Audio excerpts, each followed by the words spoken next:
Hello guys, I promised you a Q&A and I've delivered it. Now you sent me a ton of questions to celebrate reaching 60,000 subscribers, so thank you so much. I got to, I reckon, about 80% of them. I split it into sections because no one's going to watch a 4-hour YouTube video.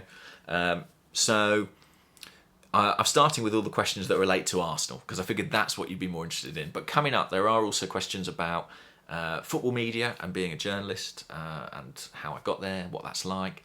And there are just miscellaneous questions about my life and random stuff that you've sent me. So maybe that'll be one video, maybe that'll be two, we'll see.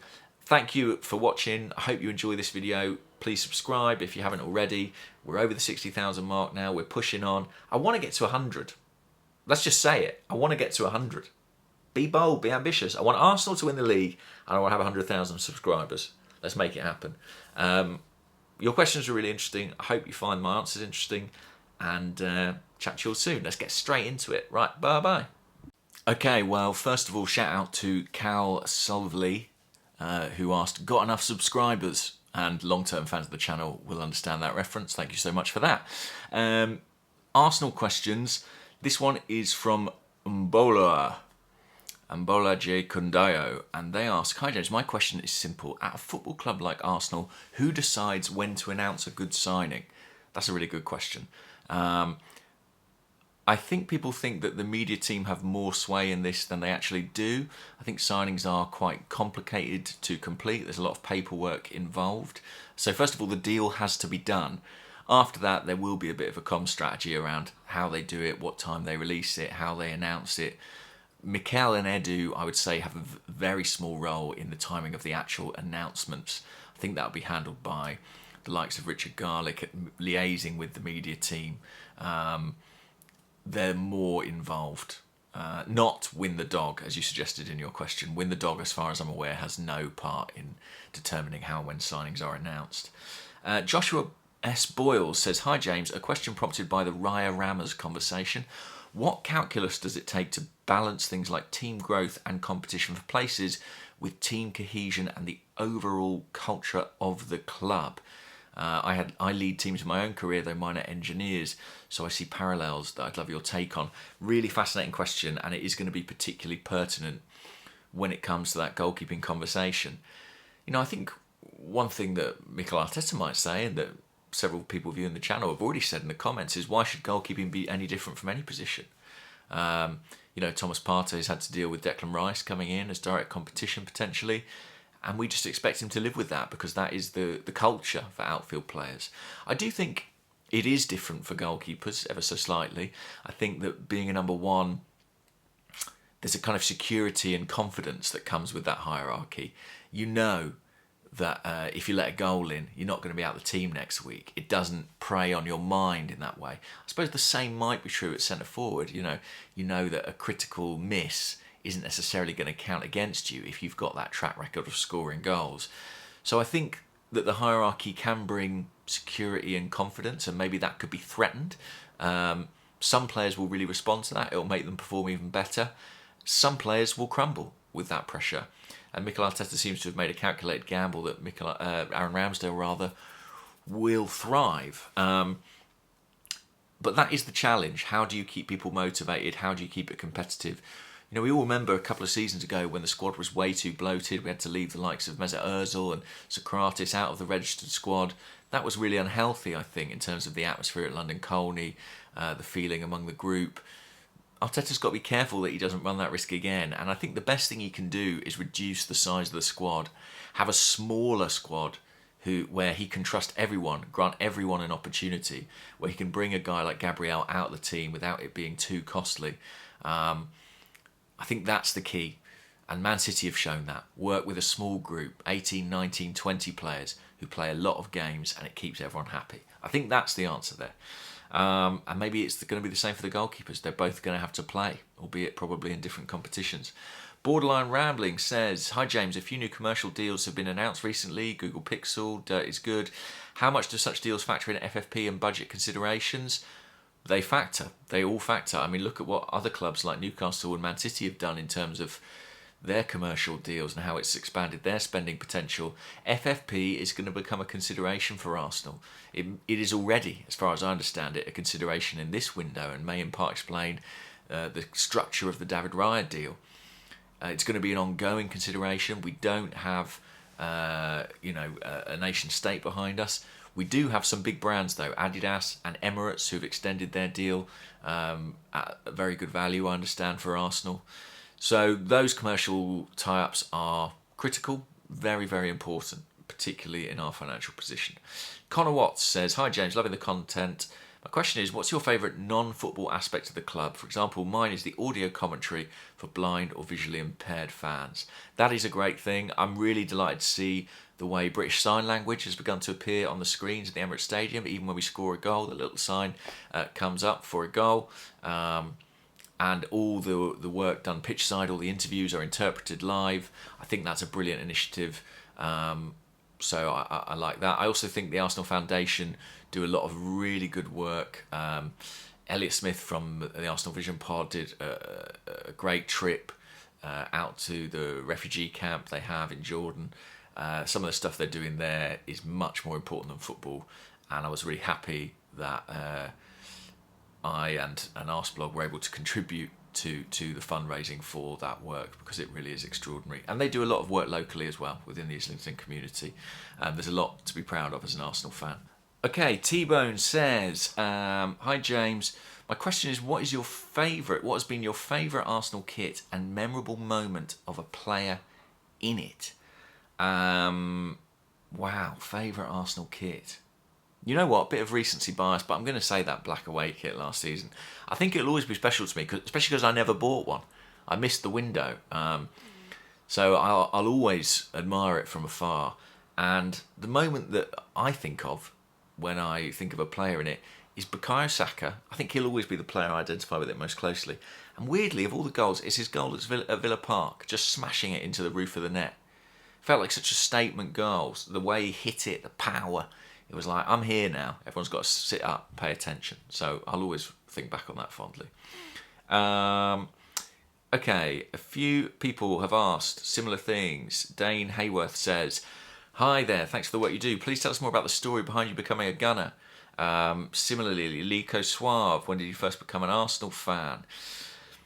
Well, I've told this story before elsewhere, but basically my family predominantly are West Londoners, so they're a mixture of Chelsea fans, QPR fans, quite a lot of QPR fans, and basically my dad is a Chelsea fan. My brother is a Chelsea fan. What happened was, he took us to a sports shop when I was about 5 years old, I think, to buy, ostensibly, me and my brother a Chelsea kit. And when we got into the shop, my brother was like, "Oh yeah, Chelsea kit, lovely." He's a bit younger than me. And I was like, no. I don't want that. I want that kit. And he was like, "That one?" I was like, "Yeah, the red one." And I loved this red shirt. And I don't know if I'd seen people around with it at school maybe, or I barely knew what Arsenal was. I barely knew what football was at that point in time, but I loved the colour red. So I opted for this red shirt. Could have been Manchester United, could have been Liverpool, could have been Charlton Athletic, could have been anybody, but it was Arsenal. This red shirt with the white sleeves and a cannon on the chest. And since then, I've just been absolutely mad about them. And I think because I grew up in a family of Chelsea fans, I was sort of more vehement about Arsenal. I was more fervent in my love for them, because I kind of existed in opposition. And yeah, there you go. That's the end of that one. JP, "I feel that Arteta's new ruthlessness doesn't quite come naturally. He's such a good manager and improved everyone. Eddie and Rob Holding are examples of him choosing connection over ruthlessness. Do we think the culture could get a little lost with him going outside his instinct? E.g. Ramsdale." I mean, again, this is a big topic at the moment because David Raya is about to sign. We think the deal is effectively done. I've spoke on this before. I think that Arteta is really ruthless.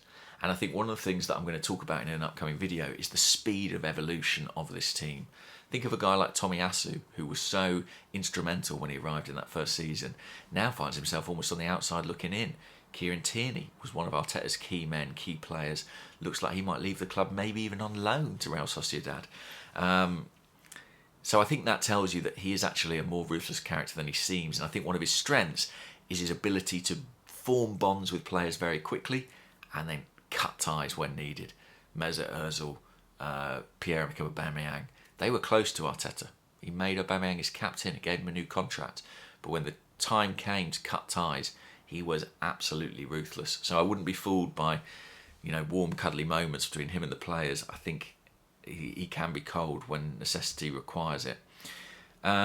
This is an anonymous one. It's from user BU9MB. Goodly day, James. Thanks for all you do. I've been listening to the podcast for many years. Congrats on becoming a father. Thank you very much.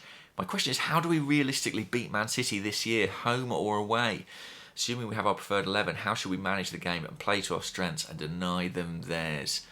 Great question, because I think if Arsenal are going to win this league title or finish above Man City, they're going to need to beat them at some stage. I think, frankly, if we want to win any of the cup competitions, we might have to beat Man City at some stage.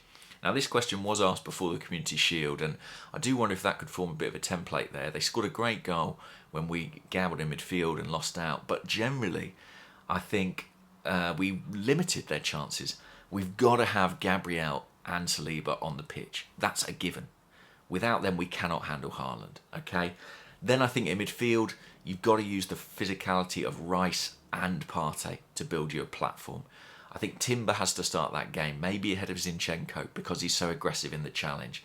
The front three, we know what the front three is. I think we need Gabriel Jesus against City for his hold-up play, his closing down, his pressing. I think we need our best 11 players on the pitch, our best defensive 11 players on the pitch. So Timber's got to start.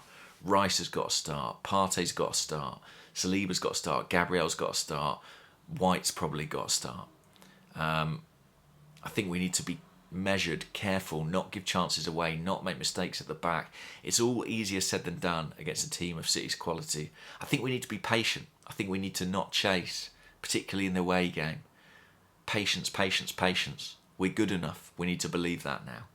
Going to be fascinating matches in the league. Achu Menarden, hi James, hope your family are well. I've been following your work since Bleacher Report. Wow, taking it back to the old school. Don't know your origin story of how you became an Arsenal fan. We've just done that. Other questions I have. What are your predictions for where we finish this season? Who will our standout player be? What do you think will be the biggest surprise? Predictions where we finish is so hard to call.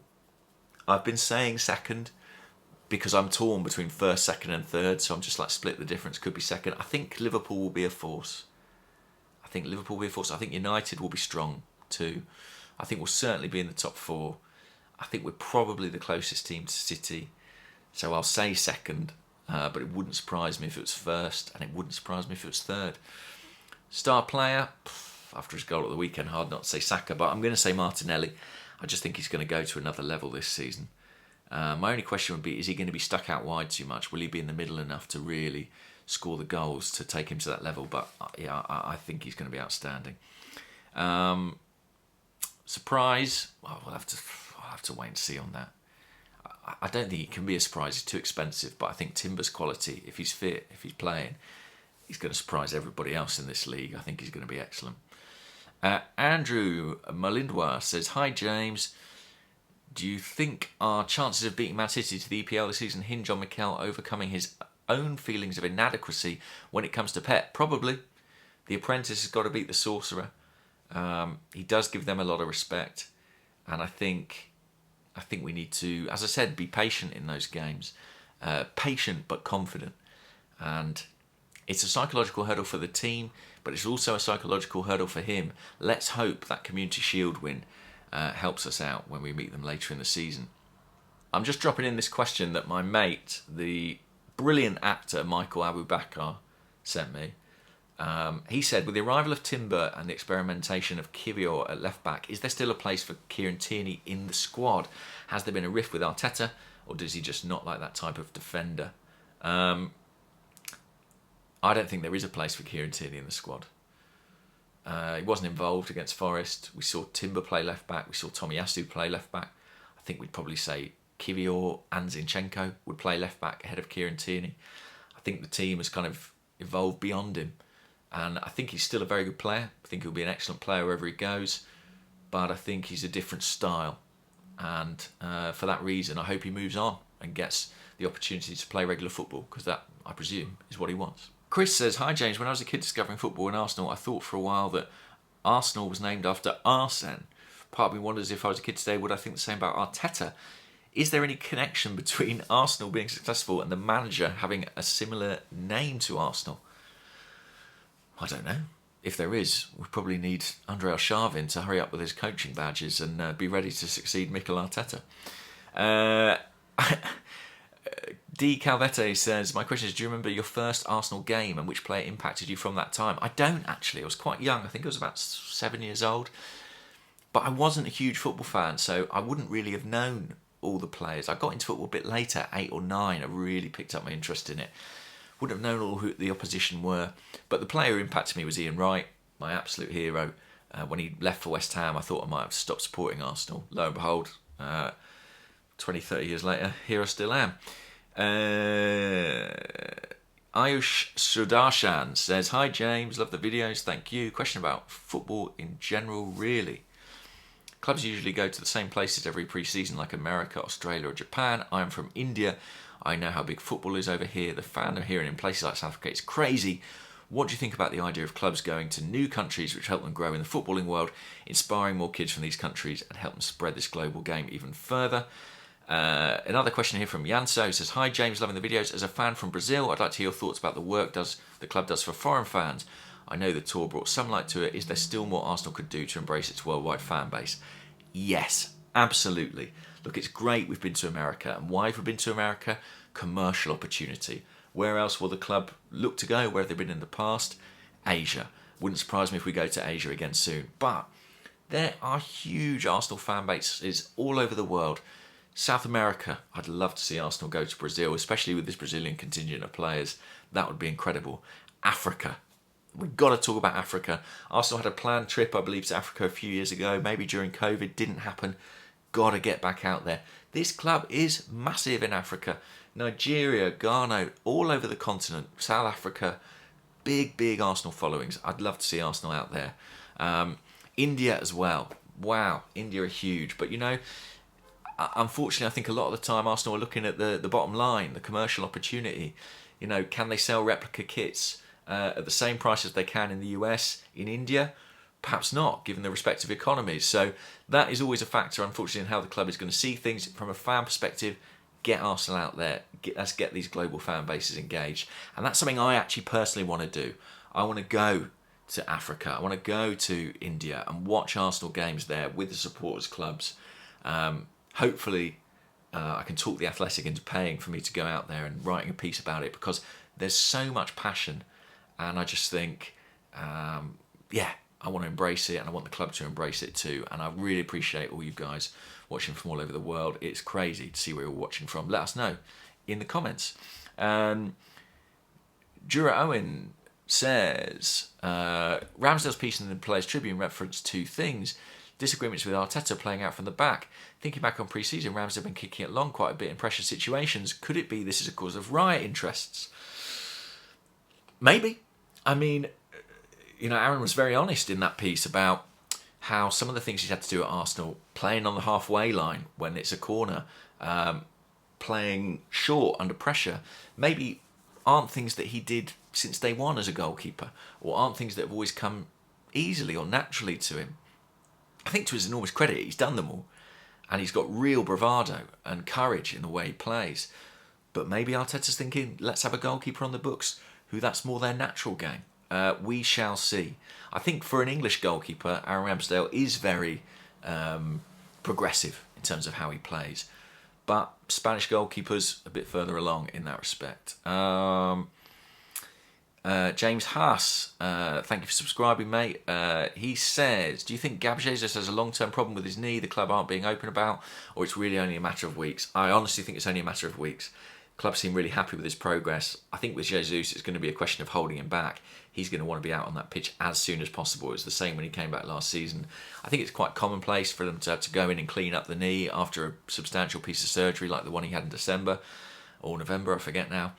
So, no, not overly concerned. Can't wait to see him back. I think we forget quite how good he can be. Mauro Michaels. Hi James, I noticed there is a lot of up and coming talent from Asia, specifically South Korea and Japan. Have you heard anything that this may be a market we'd like to invest in? That's a really good question. I'm going to have a dig and see what sort of scouting operation we've got out there at this point in time. I don't think we've got a great one. Let's not forget, Arsene Wenger was really ahead of the curve in terms of bringing players from Asia into Europe and into Arsenal.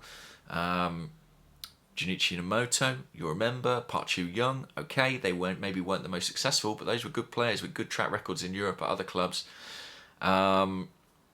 I'd love to see Arsenal do more of it. Rio Miyachi, of course, came over, but had a lot of problems with injury. Really highly thought of as a talent.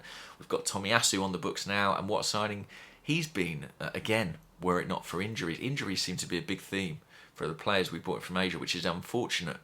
But there's some very good Asian players in the Premier League. You know, unfortunately, there's one down the road, the new Tottenham captain in Song Hyun-min. And I'm really intrigued to see if Ange Postecoglou will bring in some more Asian players. It's something he did really successfully at Celtic. Obviously, knows the Japanese players very well from his own professional career.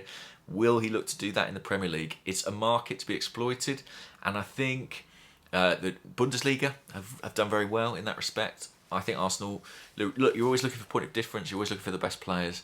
So yeah, I would welcome it, and I'm sure Arsenal's Asian fan base would as well. Okay, this question is out of date. It's from P33KAF33KA. Catchy name. I have a rude question. With Jesus out, should Arsenal put in a cheeky bid for lifelong Gooner Harry Kane? It would have been funny, and I did wonder if an English club, once a fee had been agreed, would swoop in. Maybe Man United. Listen, I just want to say on this, I'm so glad to see the back of Harry Kane. A, every Spurs fan I know is devastated. B, it means he's not going to get his standard penalty in a game against us soon. So, delighted about that. Lionel Leo says, why does he cop so much flack even when he performs as well as he did against Monaco in the pre-season friendly?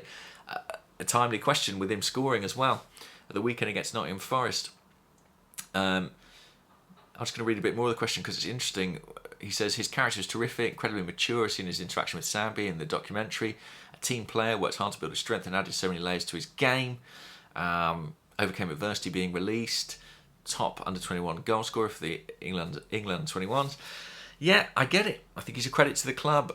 I agree with you, actually. I think Eddie suffers from A, not being Gabriel Jesus, which he isn't, and that's fair enough. I think B as well. I think familiarity can breed a little bit of contempt. I think that just watching someone put their rubbish in our bins. Yeah, they've done it correctly. Good. I think because he's an academy player, maybe some of the talk around him can be a little bit patronising. I think if we'd signed a player with Eddie's track record at academy level, at under-21 level, in loan spells, maybe even in the Premier League, I think we would feel a lot more positive about him. Equally, I understand some of the concerns with his game. I don't think he is as good an all-round player as Jesus. I think he needs to show that he can be consistent, that he's got the physicality to play 90 after 90, week in, week out. I think there are still questions over Eddie and challenges for him to meet. But I do think some of the criticism is a bit unkind. And when he put in the performance he did against Forest, I thought, if Balogun had done this, people would be absolutely raving about it. And sometimes I think it's just the novelty of a name that we haven't seen as much of. Don't get me wrong, I think Balogun's a big talent, but I think Eddie's a big talent as well. Levy, what is your most random fan moment? God, I really don't know. I do, actually. Being invited to a screening of a documentary at the Emirates Stadium, being in the Diamond Club, I think, sort of boardroom level, and having a hand put on the back of my shoulder, turning round, and it being Thierry Henry, and him just saying, "Hi, I'm Thierry," and me having to do everything I could to not pass out. He wasn't coming up to me specifically. I think he'd been told to mingle, meet some fans, and he just happened to put his hand on my shoulder. And I'll be honest, I haven't watched it since. Okay. Tija says, what is your matchday routine going as a fan to the Emirates Stadium? Pretty low key, guys. Pretty low key. Meet my cousins in the concourse, have a chat, have a drink if I've got time. I watch the game. I take little notes on my phone if something big happens or I have a thought to maybe write about or talk about to you guys later. If we've had a really good win, I might go to a pub afterwards to revel in it. But generally, it's a pretty low-key affair. My season ticket's on its own, but my cousins sit a few rows in front. So they're the guys I hang out with, and it's always good to see familiar faces. Block 6. Keep out an eye for me in Block 6. I'm on the aisle. You can't miss me. Alex Rendell. Who do you believe is the most underrated past or present Arsenal player? Wow, there's so many. There's so many great players who maybe didn't get the credit they deserve. I'm going to say Bakary Sagna. I just think he was the best right back in the country at a time when Arsenal weren't the best team in the country. He arrived fairly unheralded. I remember people questioning it, a bit like Ryan Ramsdale. I remember saying, we've got Abue. What are we doing? I know that seems crazy now, but he was just brilliant, so consistent, such a brilliant defender, as he showed when he played centre-half later in his time with us. No surprise he went to Man City and won things there. Top player, top guy, top pro. He was brilliant. He was brilliant. I'm not sure I've seen many better right-backs than Bakary Sagna. From a defensive perspective, he was absolutely outstanding. Eugene Canna, do you see Mikel starting the season with a team as close as he did last season? By that, do you see Havertz starting in the left eight, or will he go Partey and Rice? Well, it's interesting. I'm doing this after the Forest game, and he managed to get them all on the pitch by playing Partey at right back. I think he'll get greedy like that. I think he'll want to get all his toys out on the field, and if it means playing a midfielder as an inverted fullback, or maybe even a midfielder as a centre half, I think he'll do it in games where he thinks teams are going to sit off and play in a deep block. But I think generally we're going to see changes in the team. We're going to see rotation. So I think while there will be some kind of getting used to each other and teething problems, it's going to be a constant process of flux. That's my opinion. Ad Shadeo says, hello, James. Lots of nice things about the channel. Thank you very much, mate. Recently, when the Wenger statue was announced, I went back to the video where you read your letter to him. Oh, man, that was a fun one. I think it is important. By the way, I read it to him. I read it aloud. He wasn't there listening to it, but I did get it to him. He did read it, I hope. I think it is important for our fans to have people who are brave to express sentiments like that. We can agree that, yes, this is good and right. In that respect, thank you for your service to the fan base. Thanks very much. With that said, I do have a couple of transfer questions. Oh, it was all a ruse to lull me into a transfer questions. Given the Gabriel Jesus situation, would the club's priority change from goalkeeper to centre forward? Plainly not. They've done the goalkeeper. Which centre forward would you be eyeing if that's the case? I don't know. I'd rather wait for the right one. A lot of clubs are going to be looking at Ivan Toney next summer. He'll have 1 year left on his contract. I kind of want us to be in that conversation. Maybe to the extent that I'm prepared to get through this season with Eddie and Trossard. Eddie started the season with a goal, of course. I want to be in the Toney conversation. I think he's the business. The Manhattan Short. Hi, James. Are we all about to find out how big a player Granit Xhaka was for us? Yes, I think we'll feel his absence this season. I think he brought us a certain degree of stability that at times we may miss. But we'll have other benefits. Howdy, James. I love the recognition for the Arsenal team for Wenger with the statue. What do you think his experience is like coming back to the club now? I hope he feels a great sense of pride. I think it must be surreal for him because it's a very different club now. Although it is reconnected with some of the values he installed, the personnel are so different. I think he probably feels more like a fan. I'm sure there's pride. He talked about the pride seeing the stadium. I think that really was his baby. And I think he would have loved his legacy to be the Champions League, but his legacy is the stadium. And I think that's probably bigger and probably will mean more in the longer term. Appleman, question for you. How do you advise someone outside London to get to a game? He lives in Glasgow. Man, this is such a tough question that I'm getting all the time at the moment about tickets. I've never known demand like it, and I don't have any contacts really to help get people into games. If you're targeting a game, target, I would say, a League Cup game, because those often make it to kind of general sale. And general sale is your best bet of getting to an Arsenal game. You know, it's just so competitive at the present point in time. That would be my advice. Look at those League Cup draws. If there's a home tie, book to get down to London from Glasgow. I reckon you'll get into one of those. Yes, it might not be the game you'd want, but the atmosphere at those games has been brilliant of late because fans are so happy to actually get a chance to get in the stadium. Pablo Schman, Ramsdale is our weakest starting player. Agree or disagree? I don't think I agree. I think maybe where he is at this point in development, he's maybe not the highest on the team. I would agree. I think his ceiling, his potential is enormous. If you look at his age, what he's done so far and his time as a goalkeeper, where he could be when he's at his prime, I think his potential is one of the biggest.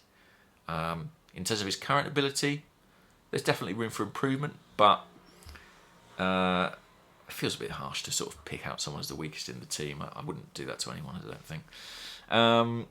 Especially comparing goalkeepers with outfield players, it's kind of apples and oranges. If you want an Arsenal fan, says this anonymous user, who would you think would be your team? Chelsea, probably. Oh, that's a horrible thought. Oliver Bradley, seen a lot of players and team get married and have children since joining us. Do you think this is telling with regards to the type of people Arteta wants at the club and the overall atmosphere at Toney? Maybe. I think it's more to do with the age of player we've signed a lot of recently. We got a lot of players who are 21, 22, 23, 24. Footballers get married at that age. They live lives on fast forward. A lot of people start to get older now before they get married or have kids. Certainly in London society where I live, footballers is different. They're very settled quite early generally, and I think it's more to do with that. I like the idea of Arteta being heavily involved though, like maybe officiating all the services. I now pronounce you. Okay, Oliver Bradley. I think we had you before. No, that was it. That was the question. We just did it. Toby Beaver. Love the channel. Should we sign Ivan Toney in January 2024? Ivan Toney even? Yeah, I'm up for it. Sad startup CEO. Why weren't we proud as a fan base when Ozil spoke out? Wow. So this is because I put the call for questions out after Ramsdale did his Players Tribune piece, and everyone was saying how pleased they were he spoke out about miscarriage and LGBT rights and abuse. And this is obviously referencing when Mesut Ozil spoke out about the Uyghur Muslims in China and the abuse they were suffering. I think we were proud as a fan base, to be honest with you, because from my understanding of that situation, which is limited, it was a serious human rights issue, and Mesut Ozil put his head above the parapet and stood up for what he believed in. I think we were proud of that. Even if I think the relationship between the fans and Ozil had begun to fracture by that time. The club are the ones who sort of distanced themselves from it and said we don't make political statements. And that was disappointing. I was really disappointed in that. And yeah, that remains the case. I think the club should have backed him because I think he was right. There's nothing more to say on that. There's nothing more to say. Andy Pop, I was thinking about your statement on the team taking some time to gel. Could it turn out to be better if we're the ones chasing down City come next April, May? Possibly. It's a different type of pressure, isn't it? And I think that April, May, March, that's when we want the team to really be clicking and finding gear. It doesn't concern me if we don't look 100% in this early period of the season, as long as we keep picking up the points. Do you think we need another centre-back, says KH969? Natural move, if Saliba out to me, is to move White inside, Timber to right back. With Tommy Asu second, I think we could do another to help manage loads. Are we looking for one? I don't think we're looking for one currently. If someone came in for, somebody, that might change. But Tommy Asu can play centre back as well, so I think we're well covered there. Ed First, how much does Fabio Vieira's price tag influence the level of opportunity he gets to play? A fair bit, because I think that's true of any player. That's why people are thinking Raya might play, because, if it's made permanent, it will be a significant price tag. Especially compared to the likes of Emil Smith-Rowe, goes the question. I think Emil Smith-Rowe is a different case, because it's more about injury, fitness, form. But, of course, Edu and Mikel Arteta want the Fabio Vieira deal to work out. So his price tag is a factor. The Pandorica's Witness says, I remember you and Arsblog doing some FIFA games on here. Would you ever consider playing a few with some Gooner guests? Would love to see you play with Brendan Hunt. Yeah, Brendan Hunt's in the game, isn't he? I think all the Ted Lasso guys were in a version of FIFA recently. Yeah, sure. I'll try and get it doing. It sounds technically difficult, but I'll try and figure it out. Anonymous question here. Hi, James. Given how Arteta wanted a bigger frame striker for a while, like Abraham 2 years ago, Vlahovic 18 months ago, will we go for that type of profile again? Ivan Toney, please. Is my answer. I can see it happening. But I think it might be next summer. As in a target man, a different physical type up front. L. Gardner, my question is it hard to step back and look at the bigger picture?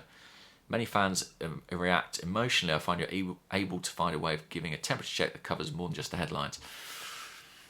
It's my nature. I think about things quite deeply. I'm quite a rational person. But what's interesting, I think, is that I really do feel the emotion. I just try to not let it damage me. But the emotion is there. Man, I've cried at football matches. For good and bad reasons. Ron Van Persie, not the Ron Van Persie, I assume, says, hi Jimbo, definitely not the Ron Van Persie. If you had magical and envious power to change one moment in Arsenal football game in the last 10 years, what would you change?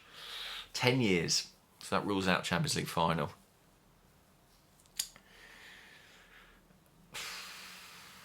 I might change that Bukayo Saka penalty at West Ham last season. I just think if we win that game, we win the Southampton game. We win the Southampton game, the whole complexion of the run-in changes. So, yeah, it's that. Yeah, horrible moment. DJ D10 says... Oh, this was really interesting, actually. And this is going to be the last question I do on this edition of the show. He says, let's do this. Finally, somebody has. First, I love your general calmness. Thanks, man. I'm very tired from the baby. I think that's why I'm so calm. If transfer season needs anything, it's something calm. I hear you, man. I agree. Congrats on young Bukayo. We didn't go with Bukayo in the end, but it was in contention. Third, and hopefully a question, although I'm thinking it as I type, I wonder if the amount of content about Arsenal or any other hobby really has now or will lead to people having lesser lives. If you just focus on something like that, what else are you not doing? I know that my intake of Arsenal stuff is more or higher when I feel anxious because it calms me down. When I'm fine, better, good, I spend less time listening to all that Arsenal stuff because I'm actually living my life. In that situation, when I feel fine, I still watch all the games, of course, but won't listen to podcasts for 6 hours every day, as many do and as I have on those occasions. I can't be the only one who finds solace this way. Any thoughts, James? I get it, because Arsenal is my hobby and also my work, and I spend so much of my life engrossed in it.